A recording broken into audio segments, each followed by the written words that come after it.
بسم اللہ الرحمن الرحیم الحمدللہ ہمارا اجابت السائلین ان عقائد المسلمین کا سبق جاری و ساری تھا، اور ہم نے گزشتہ درس کے اندر 2 سوالات پڑھے تھے جن کے جوابات کا ذکر بھی گزشتہ لیکچر کے اندر ہو چکا۔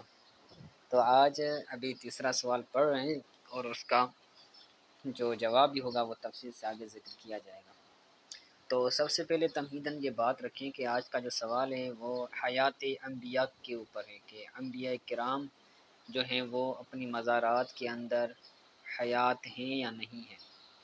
تو اہل سنت والجماعت کا اور مسلمانوں کا یہ عقیدہ ہے کہ اللہ کے جو نبی ہیں وہ تو اپنی قبروں میں حیات ہوتے ہیں، زندہ ہوتے ہیں۔ تو نبی کریم صلی اللہ علیہ وسلم کی حیات طیبہ بھی آپ کی مزار شریف کے اندر ثابت ہے۔ ٹھیک ہے، تو اس پر دلال ذکر کریں گے۔ تو پڑھتے ہیں، کہتے ہیں حل النبی صلی اللہ علیہ وسلم حی فی قبرہ وما اثر تلک الحیات علینا فی حیاتنا الدنیا، کہ کیا نبی کریم صلی اللہ علیہ وسلم اپنی قبر شریف میں حیات ہیں؟ ٹھیک ہے، ایک سوال یہ ہوگا، سوال کے 2 جز ہیں۔ پہلا جز ہے کیا نبی کریم صلی اللہ علیہ وسلم اپنی قبر شریف میں حیات ہیں، اور دوسرا جز ہے وما اثر تلک الحیات علینا فی حیات الدنیا، اس حیات کا ہم پر ہماری زندگی میں، ہماری دنیاوی زندگی میں، تلک الحیات سے ترجمہ ہوگا کہ اس حیات کا، حضور کا اپنی قبر شریف کے اندر زندہ رہنا، تو اس زندہ رہنے کا اثر ہماری حیاتی میں، دنیاوی زندگی میں کیا پڑے گا؟ تو اس کا جواب کہتے ہیں حیات الانبیاء بعد وفاتہم حق صحیح ثابت من قرآن الکریم والاحادیث النبویہ، کہ انبیاء کی وفات کے بعد ان کی حیات حق ہے، انبیاء کی ان کی وفات کے بعد حیات حق ہے، صحیح ہے، قرآن و حدیث سے ثابت ہے، قرآن کریم اور احادیث نبویہ سے ثابت ہے۔ تحقیق اللہ تبارک و تعالیٰ نے فرمایا کہ ولا تحسبن الذین قتلوا فی سبیل اللہ امواتا بل احیاء عند ربہم یرزقون، اللہ تعالیٰ نے فرمایا کہ تم ہرگز گمان نہ کرو ان لوگوں کو جو اللہ کے راستے میں قتل کیے گئے، کیا گمان نہ کرو؟ اموات، مردہ گمان نہ کرو۔ جو الذین قتلوا فی سبیل اللہ یہ پہلا مفعول ہے تحسبن کا، اور اموات یہ دوسرا مفعول ہے کہ جو اللہ کی راہ میں شہید ہو گئے تم ان کو مردہ نہ کہو، بل احیاء عند ربہم یرزقون، بلکہ وہ اپنے رب کے پاس زندہ ہیں اور ان کو رزق دیا جاتا ہے، وہ زندہ ہیں اور ان کے رب کے پاس ان کو رزق دیا جاتا ہے۔ یعنی یہ شہداء کا ذکر ہے کہ جو اللہ کی راہ میں جہاد کرتے ہوئے شہید ہو جاتا ہے تو اس کو مردہ کہنے سے منع کیا گیا کہ وہ زندہ ہوتے ہیں۔ تو آگے کہتے ہیں فَهَذِهِ الْآيَةُ تَدُلُّ عَلَى حَيَاةِ جَمِيعِ الْأَنْبِيَاءِ بَعْدَ وَفَاتِهِمْ بِمَفْهُومِ الْمُوَافَقَةِ، کہ یہ جو آیت ہے یہ آیت تمام انبیاء کرام کی حیات پر دلالت کرتی ہے ان کی وفات کے بعد، مفہوم موافق کے ساتھ، کہ جو شہداء ہیں، شہداء کا مرتبہ کم ہے، انبیاء کا مرتبہ زیادہ ہے، تو جو انبیاء سے کم مرتبے والا شخص ہے وہ اگر زندہ رہتا ہے مرنے کے بعد، تو انبیاء تو بلند مرتبے والے ہیں تو وہ تو بدرجہ اولا زندہ رہیں گے۔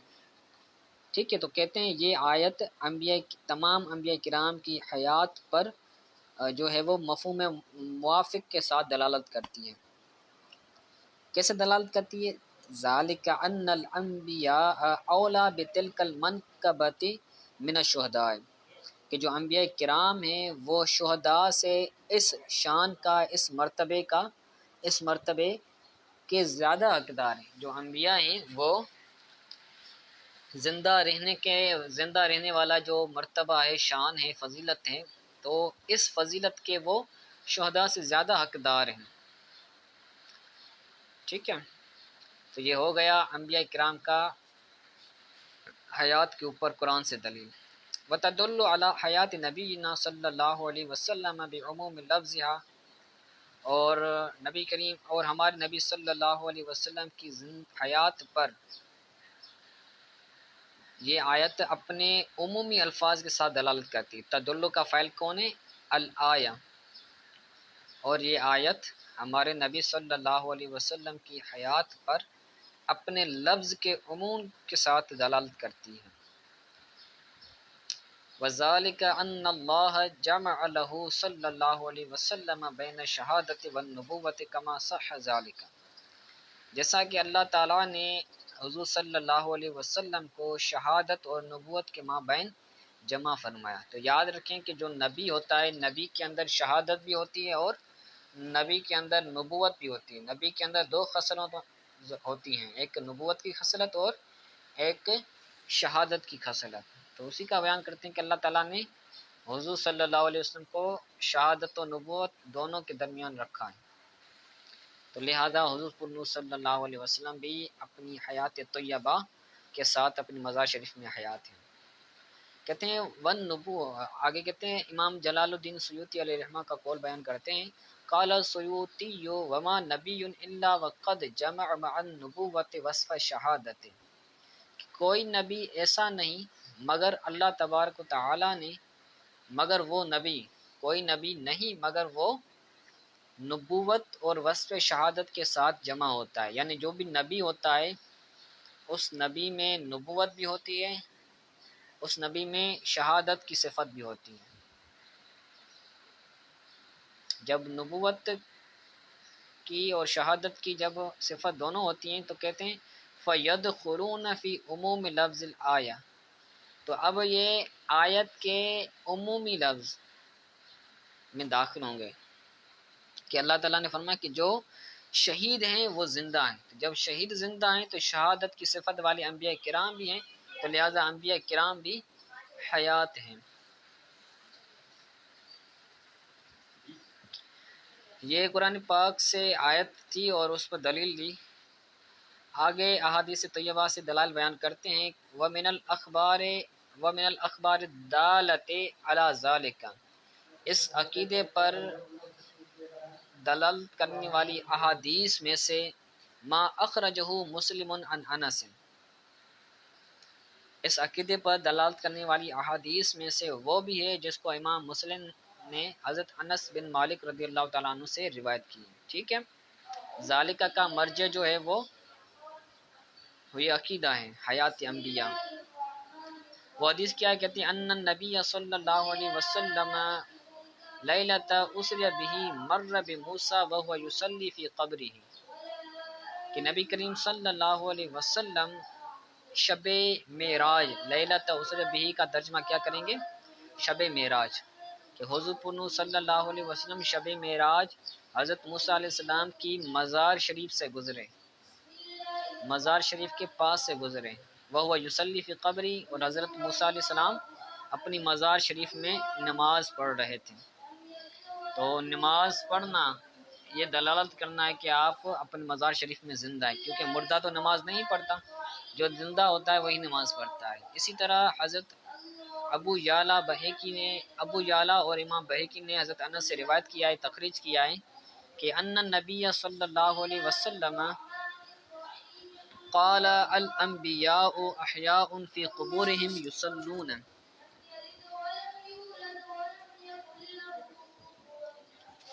کہ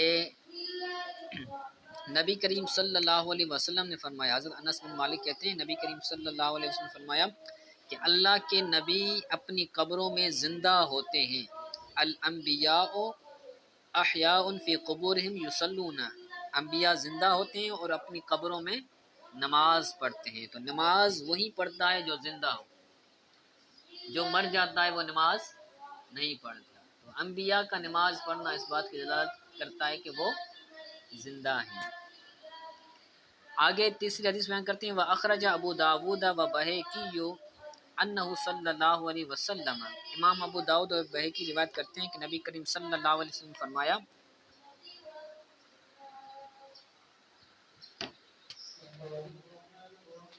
ان اللہ حرم علی الارض ان تأکل اجساد الانبیاء، اللہ تعالیٰ نے زمین پر حرام کر دیا ہے کہ وہ زمین انبیاء کے اجسام کو، انبیاء کے جسموں کو کھائے۔ بندہ جب مر جاتا ہے، زمین میں جاتا ہے، تو زمین کی جو مٹی ہوتی ہے وہ انسان کے جسم کو کھاتی ہے، گوشت کو کھاتی ہے، لیکن جو انبیاء ہوتے ہیں، انبیاء کے جسم کو وہ مٹی نہیں کھاتی۔ اللہ تعالیٰ نے اس مٹی پر حرام کر دیا ہے کہ وہ نبی کے جسم کو کھائے۔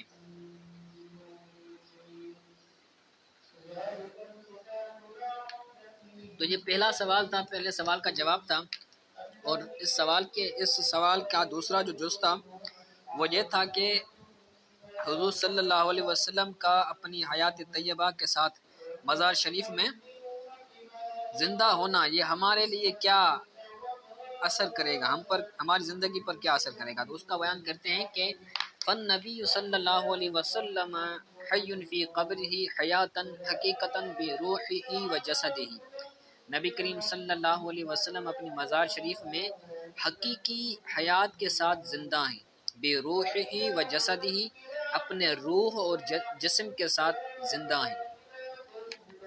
حضور پور صلی اللہ علیہ وسلم اپنے روح اور جسم کے ساتھ، حیات طیبہ کے ساتھ اپنی مزار شریف میں زندہ ہیں۔ یعبد ربہ، اپنے رب کی عبادت کرتے ہیں۔ یرد السلام علی من سلم علیہ، جو حضور پر سلام بھیجتا ہے حضور اس سلام کا جواب دیتے ہیں۔ رد السلام، حضور سلام کا جواب دیتے ہیں جو حضور پر سلام بھیجتا ہے، جو کہیں سے بھی حضور کو سلام بھیجتا ہے حضور اس کا جواب دیتے ہیں۔ وَيَشْفَعُ لِأُمَّتِهِ، اور اپنی امت کے لیے شفاعت کرتے ہیں۔ وَيَدْعُو، اور حضور اپنی امت کے لیے دعا کرتے ہیں۔ وَيَسْتَغْفِرْ لَهُمْ، اور اپنی امت کے لیے کیا کرتے ہیں؟ بخشش طلب کرتے ہیں اللہ تعالیٰ سے، ٹھیک ہے۔ کما اخبر بہ الصادق الامین بنفسہ، جیسا کہ اس کے بارے میں صادق المصدوق نے خود خبر دی۔ صادق المصدوق یہ ایک اصطلاح ہے۔ صادق المصدوق کا مطلب ہوتا ہے کہ جو خود بھی سچا ہو اور جس کی تصدیق بھی کر دی گئی، جو خود بھی سچ بولے اور لوگ بھی اس کی تصدیق کرے۔ صادق یعنی سچ بولنے والا، مصدوق یعنی جس کی تصدیق کی گئی ہو، ٹھیک ہے۔ تو یہ تھا حضور کا اثر، حضور کی حیات کا ہماری زندگی پر اثر۔ آگے کہتے ہیں وَأَقْوَالُ الْعُلَمَاءِ وَالسَّلَفِ فِي إِثْبَاتِ حَيَاةِ الْأَنْبِيَاءِ كَثِيرَةٌ لَا تَكَادُ تُحْصَىٰ، کہ علماء اور سلف و صالحین کے اقوال انبیاء کی حیات کے اس بات میں، یا پیچھے سے ترجمہ کریں، انبیاء کی حیات کے اس بات میں سلف و صالحین اور علماء کے اقوال کثیرٌ، اتنے کثیر ہیں کہ جن کو شمار نہیں کیا جاتا۔ کثیرتن یہ صفت ہے، کثیرتن یہ موصوف ہے اور آگے صفت آ رہی ہے۔ حیات انبیاء کے اس بات میں سلف و صالحین اور علماء کے اقوال اتنے کثیر ہیں کہ جن کو گنا نہیں جا سکتا، جن کو شمار نہیں کیا جا سکتا، ٹھیک ہے۔ تو آج کے لیے اتنا سبق کافی ہے، اس کو آپ اچھی طرح سے یاد کیجیے گا۔ السلام علیکم ورحمۃ اللہ۔